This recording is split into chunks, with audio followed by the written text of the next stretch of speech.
À Kiev, Jake Sullivan, le conseiller du président américain, promet de soutenir l'Ukraine jusqu'au bout. Cet hiver, les pays du G7 vont aider les Ukrainiens avec du matériel pour pallier la destruction des infrastructures énergétiques. L'hémisphère nord va très certainement enregistrer une recrudescence de ces cas de Covid-19 dans les semaines et mois à venir. Selon ces mêmes scientifiques, les vaccins devraient rester efficaces. Le soutien des États-Unis à l'Ukraine sera inébranlable. C'est ce que Jake Sullivan est venu dire à Volodymyr Zelensky. Le conseiller du président américain, en visite à Kiev, a déclaré que l'Ukraine éprouve un besoin aigu d'équipement pour sa défense antiaérienne au moment où la Russie frappe massivement ses sites énergétiques civils. L'autre inquiétude aussi concerne particulièrement la ville de Kherson que la Russie tente d'évacuer. Dans les zones libérées de Donetsk, Kharkiv et Kherson ont été retrouvés les corps de 868 civils, dont 24 enfants, selon cet officiel ukrainien. Selon des témoins à Kherson, les soldats russes expulseraient les habitants de leurs appartements et s'y installeraient, sans doute pour se préparer à une guerre urbaine contre les troupes ukrainiennes. La vie devient difficile pour les Ukrainiens privés d'électricité à cause des frappes.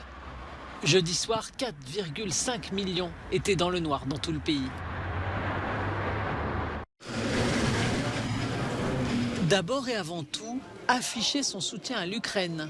Le G7 s'est réuni en Allemagne et ses membres, les États-Unis, le Canada, la France, l'Allemagne, l'Italie, le Royaume-Uni et le Japon, ont promis de l'aide pour affronter l'hiver, accusant Moscou de vouloir faire geler les Ukrainiens en ayant détruit nombre de leurs infrastructures énergétiques. Dimitri Kuleba, mon collègue ministre ukrainien des Affaires étrangères, qui est aussi devenu un ami, a été très clair dans ses propos d'hier sur les besoins ukrainiens en ce moment. C'est pourquoi nous préparons la période hivernale. Nous fournirons des générateurs, des chauffages, des conteneurs pour se loger, des stations d'épuration des eaux usées, des pompes à eau et des installations sanitaires. Le G7 a dénoncé aussi l'escalade en Corée du Nord et la répression des manifestations en Iran. Sur la Chine, sujet délicat, les pays du G7 se sont dit prêts à une coopération constructive. Des groupes de scientifiques s'attendent à un bond des infections au Covid-19 cet automne et cet hiver dans l'hémisphère nord.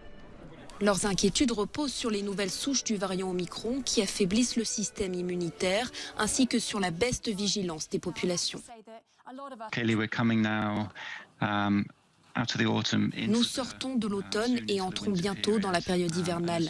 Nous avons prévu et observé une augmentation des cas de Covid.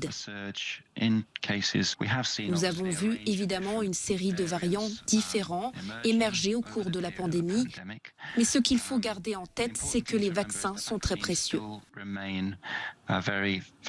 Cette semaine, l'Académie française de médecine a indiqué que le port du masque dans les espaces publics clos redevenait nécessaire. Si les experts pensent que cette hausse des cas ne devrait pas entraîner une augmentation des décès, selon l'Université de Washington, 2 millions de plus d'infections quotidiennes sont à prévoir dans la zone.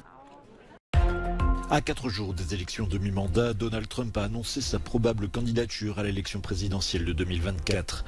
Le milliardaire qui n'a jamais reconnu sa défaite en 2020 et flirte depuis des mois avec l'idée de briguer un nouveau mandat continue d'exercer son emprise sur le parti républicain. Les sondages prédisent une large victoire des conservateurs à la Chambre des représentants et une courte majorité républicaine au Sénat.